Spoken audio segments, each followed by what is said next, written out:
Morning guys, Friday the 4th of September.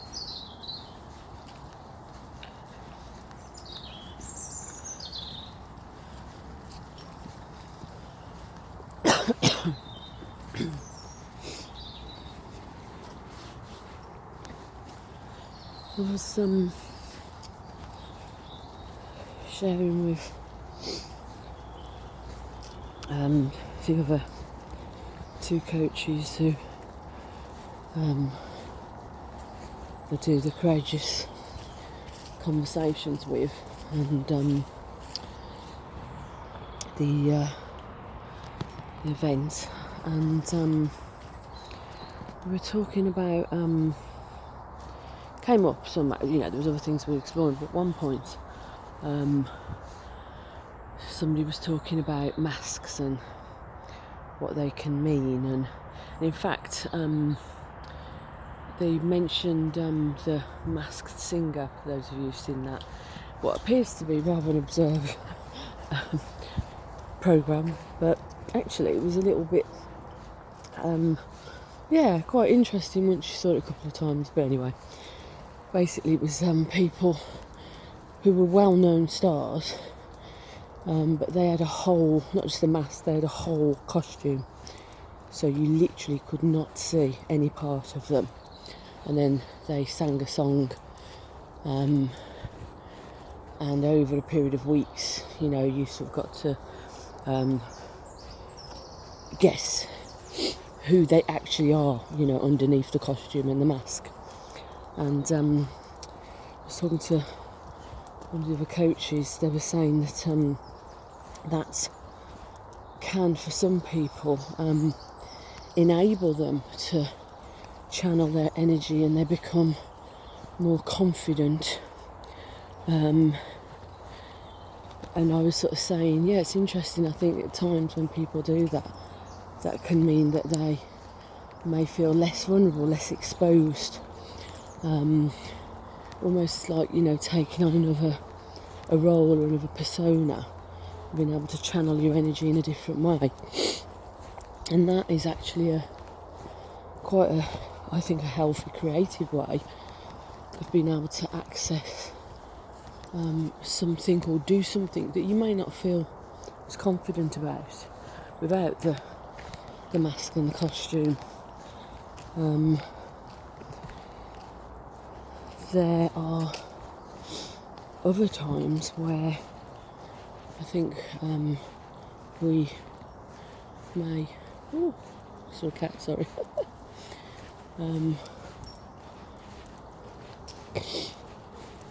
Well,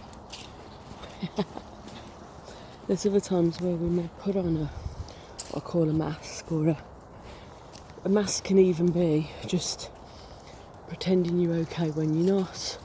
You can put on a mask of, mentioned I think in my post yesterday, you could have a mask of, or it almost becomes a role as well, actually, being the strong one. And that can at times serve well, but it's when that mask or role becomes confining and limiting, and if people begin to only see you in that one way, they might not really relate to you in other ways. And also that can at times become a little bit of a burden.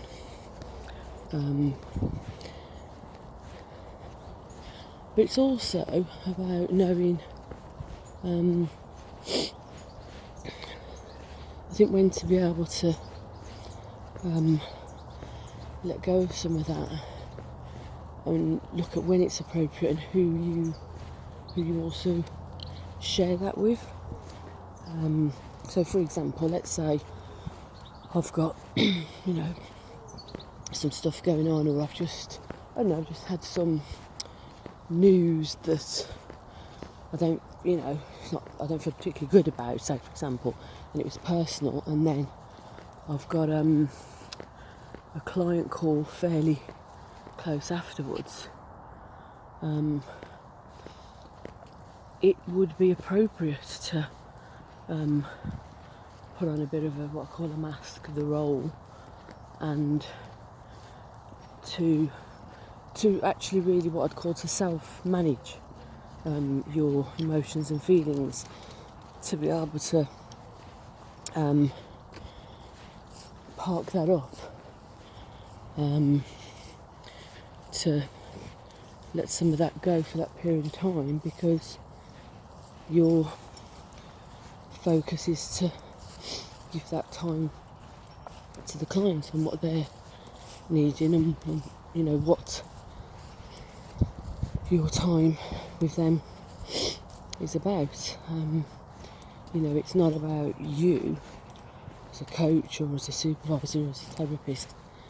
And if you started to share that at the beginning of a session, yeah, you know, I've had this news, I don't feel this, that or the other, that would actually become quite unhealthy. Now, if you've got to know somebody over a period of time as a client, and you know they've shared something, can you really connect with this, and you feel that by sharing a moment it could be in service of that client, that's okay from time to time. But then if you do that, it's still important to remember and focus on the fact that it's about your client.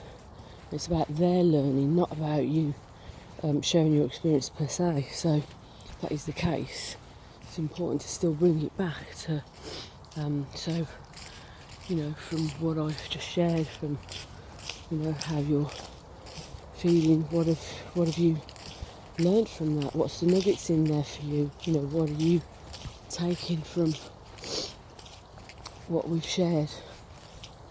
So you're still bringing it back to the client. So that's a different kind of, if you like, you know, I call it bit of a mask, a role, a covering, but that's also a self-managing, which I feel is appropriate as well. If say you have a child and they're very nervous or anxious about something, and you are as a parent, if you were to regularly show them how you're anxious about and nervous about that stuff more of the time, then you may not be doing a good sort of, say the word service, probably not a word, but you know, you're not really enabling the young person to develop their own skill, come on Will, and resilience.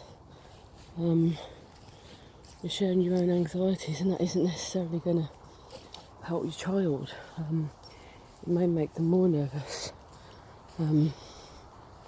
Again, as you know, one-offs every now and again, it may be appropriate to say to, you know, your child, your son, your daughter, depending on their age as well and the circumstance, oh, you know, mum or dad can feel like that too, but that's more of a I'm with you, I can understand, I can empathise, I acknowledge your, you know, your feelings, I acknowledge your experience, you know, I'm with you on that, or yeah, almost like that's a level of support, as opposed to sharing that's going to raise a young person's worry and anxiety. And in those situations, that's where it's important for, well, both for, if it's with your clients, like I explained, with as a coach, therapist or supervisor, or there as a parent, you know, more of the time than not, that's where it's important to not only be able to self-manage, but also to then find a person, a place, a group, a tool, a resource where you can then express your emotion, your feeling, express that sense of the angst, or channel that, wherever it is you're feeling, into something else, so that you're getting rid of it yourself, you're not holding on to it, because otherwise that will affect you emotionally, physically as well. We often store a lot in our bodies in terms of angst and anxieties and stress and so on.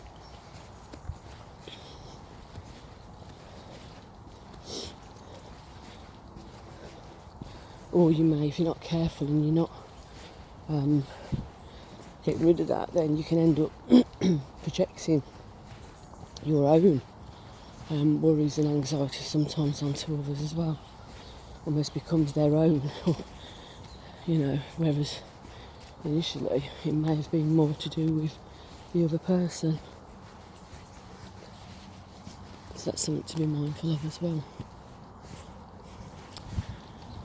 So there are many different components to the idea of masks and coverings and what they mean, and I haven't even mentioned the notion of masks in relation to the current sort of COVID situation. So that's for another time, another conversation. I know we've mentioned a few times the coaching conversations that I think that's something we think would be good to explore. So guys, have the rest of a fruity, funky Friday, and lots of love, and I shall speak to you later guys. Take care, bye.